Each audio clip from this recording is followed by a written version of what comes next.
Welcome back. Let's continue with our lecture on mathematical methods. We are looking at the second order ordinary differential equation, and we have seen if the equations are analytic, that is a coefficient p and q are analytic, then solution can be represented in terms of power series.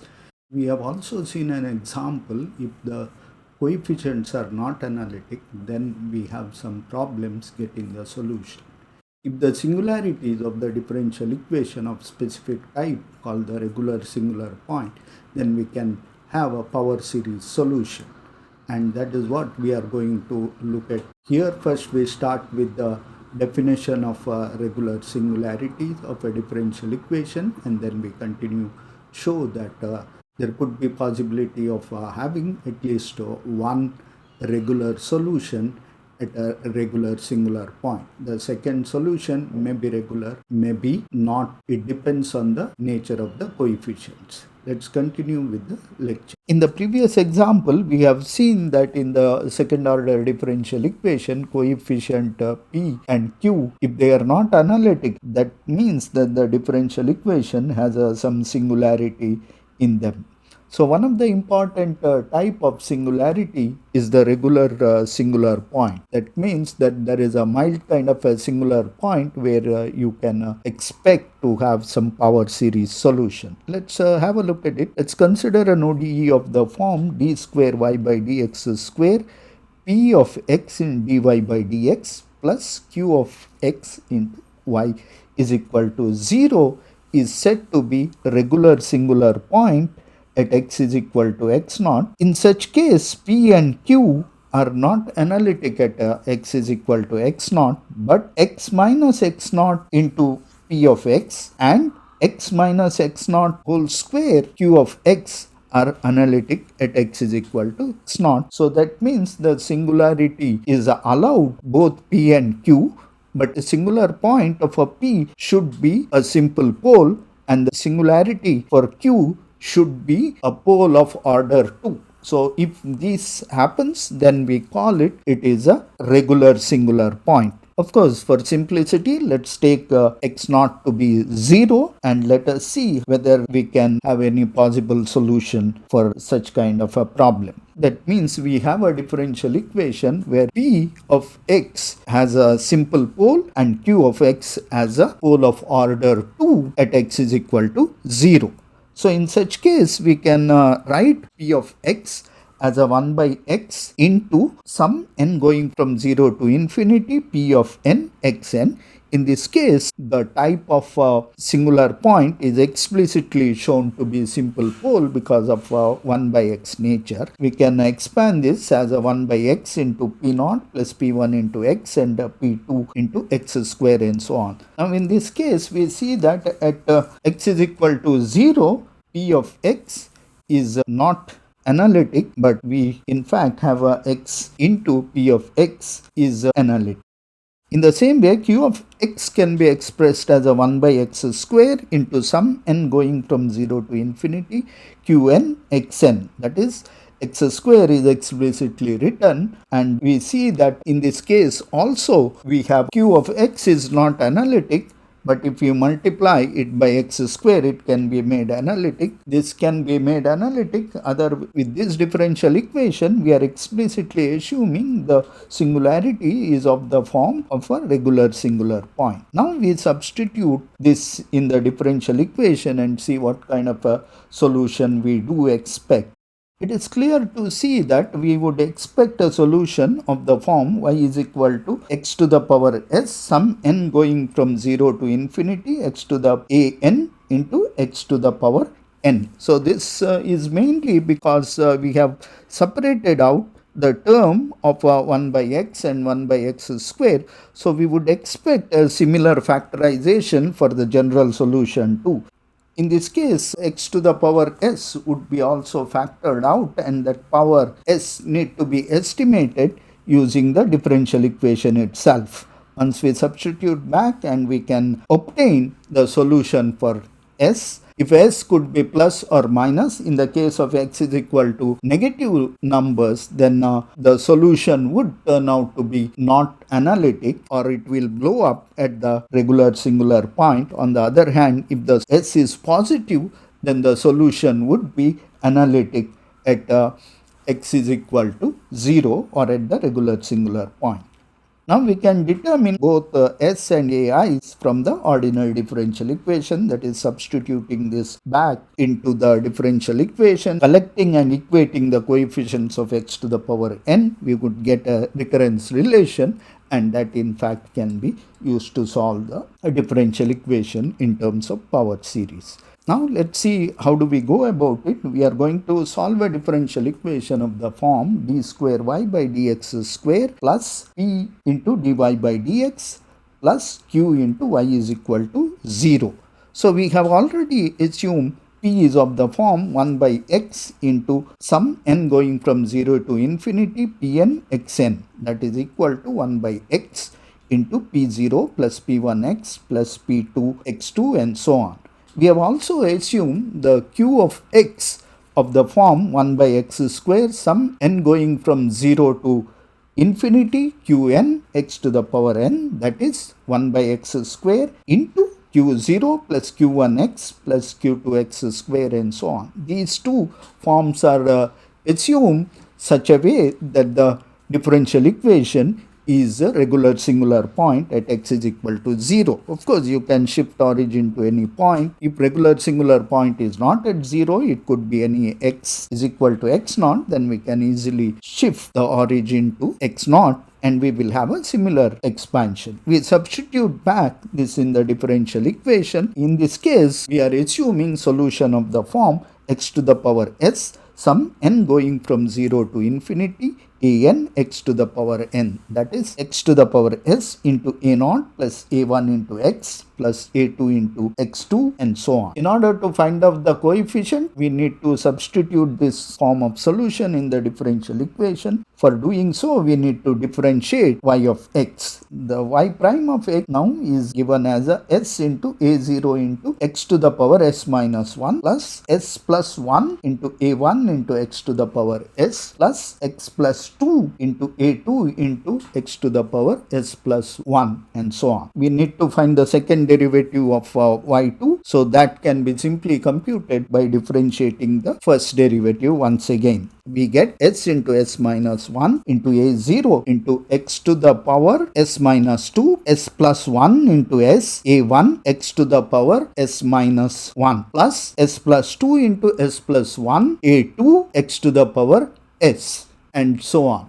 So these are the differential of our solution, and then we need to substitute them in the differential equation. That is, first we have a y double prime that is given here, as we have already determined this by differentiating twice, and then we need to multiply p of x, that is, we started with this form and then we multiply by y prime. This also we have determined earlier, and then we need to add q of x, that we have assumed the following form, and then we multiply it by y of x, that is answers we have obtained, and that would be equal to 0. So this is like a substituting in the differential equation.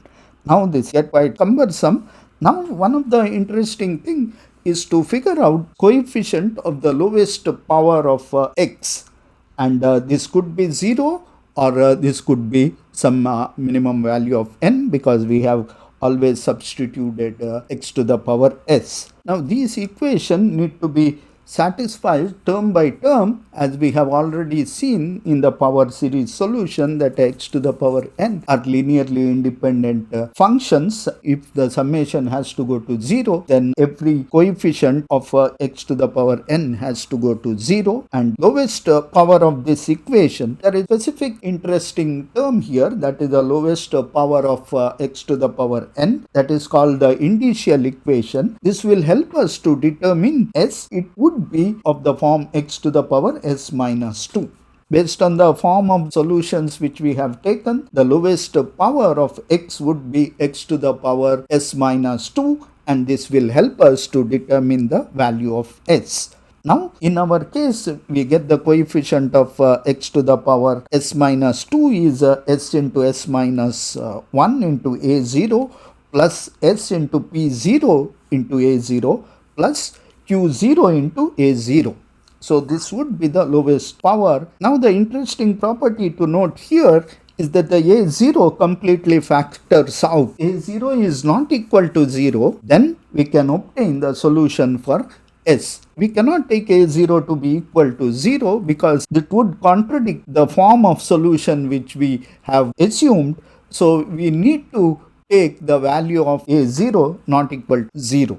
So this would give us a condition on s in terms of p0 and q0. So this is a quadratic equation in S. We would get two values of S. At least one of them would correspond to positive value, giving a one analytic solution, while the second one could be analytic or it could be non-analytic or blowing up at x is equal to 0 or at the regular singular point. So this is one of the important equations. You can clearly see that a0 factors out and we have a way to determine S from the indicial equation. So this equation is specifically named the indicial equation, plays a very important role in determining the solution. Since it is a quadratic equation, at least one of them will be analytic. Again, I will repeat, this equation is called the indicial equation. If a is not equal to 0, we have a condition s into s minus 1 plus p s into p0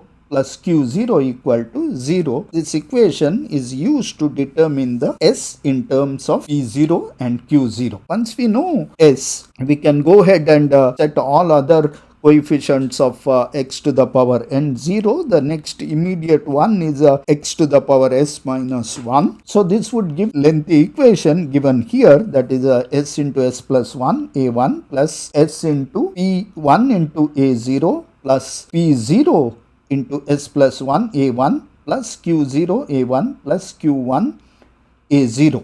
Here we already know the value of s. We know pi's and qi's. We know a0. In fact, we have to assume a0 to be non-zero. We can take its value to be 1. And this will help us to determine the coefficient a1. From this, we determine coefficient a1 in terms of a0, pi's and qi's and s. Same way, we can generalize this further, get an in terms of an minus 1 and finally determine all the coefficients of the power series.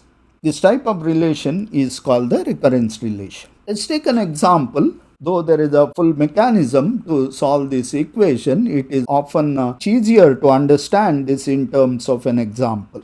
Let's take an example for an ordinary differential equation, which would look a little bit more cumbersome. But let's see, it does not matter at this stage how cumbersome it looks. As long as it has a regular singular point at given point, then we can find out the solution based on the power series. So differential equation given here is x into x plus 1 into y double dash plus 2 minus x square into y dash plus 2 plus x into y equal to 0. Now let us gather the terms. P of x, we get q minus x square by x into x plus 1. Q of x is equal to 2 plus x by x into x plus 1. We can clearly see that at x is equal to 0, we have a regular singular point and we have to determine the power series solution. Now we can do a Taylor expansion or binomial expansion of p of x at x is equal to 0, and then we find that it can be written as a 2 by x minus 2 plus x minus x square and so on. From this we get p0 equal to 2. Same way we have function q of x, which also can be expanded at x is equal to 0, and then we have 2 by x minus 1 plus x minus x square and so on, and from this we get p0 equal to 0. It is clear from this expression itself, this doesn't have an additional type of singularity than what is already there for p of x. So p0 of x, q0 of x have to be 0 in this case. So we substitute this in the indicial equation, then we get s into s minus 1 plus 2s because q is equal to 0, we get some simplification. Once we simplify this further, we get the simpler form s square plus s is equal to 0, which indicate that either s is equal to 0 or s is equal to minus 1. This actually shows the two solutions for the power series at x is equal to 0. One has value of s is equal to 0, that means it will be analytic solution, and the second one has a power of 1 by x. This simply says that the second solution would blow up as a limit x going to 0. So this is what do we mean by the existence of two solutions at the regular singular point has a tendency to blow up, or we could say that we have at least one solution which would be well behaved at the regular singular point. Once again, remind you that the s is the lowest power of s is equal to 0 for one series. The series starts from the constant, and the other one will start from 1 by x, which would blow up at x is equal to 0. Let me formally summarize the way of solving the power series solution at the regular singular point. For an ODE of the form d square y by dx square p into dy by dx, q into y is equal to 0. If it has a regular singular point at x is equal to 0, there is nothing sacred about x is equal to 0. We could make it at x is equal to x naught and simply shift the origin to that. But for simplifying the expression, we can call that singular point it at x is equal to 0. Then we assume the solution of the form y is equal to x to the power s, sum n going from 0 to infinity, a n x to the power n. That is x to the power s into a0 plus a1 into x plus a2 into x square and so on. Now the first thing is to take initial equation, that is the coefficient of lowest power that we have seen is s to the power minus 2. And it has a specific form also we have. One need not worry about all that. One can determine for a given differential equation and determine the indicial equation. Indicial equation often turns out to be quadratic equation, and you get two solutions. One of the solution would be s is greater than or equal to 0, leading to the analytic solution. Other solution can have a value less than 0 and can blow up at x is equal to 0. Once we have determined the s value from initial equation, we determine the coefficient ans. That is usually done using the recurrence relation. The recurrence relations are obtained by assigning the coefficient of x to the power n to the 0, and then we obtain a relation between coefficients. Now here is a homework for a second order ordinary differential equation, which is given by d square y by dx square plus 1 by x dy by dx plus 1 minus n square divided by x square into y is equal to 0. Now clearly it has a regular singular point at x is equal to 0. Clearly x is equal to 0 is a regular singular point, and the idea here is to obtain the indicial equation and obtain the solution for s and determine if both or one of the solution is a singular at x is equal to 0. Now you also get the expression for recurrence relation for the coefficient an, x is equal to 0. Once you solve this, you upload this on the VLearn. Okay, this has been a heavy dosage of ordinary differential equation, and the power series method is extremely cumbersome. Let me stop here and continue with the next lecture.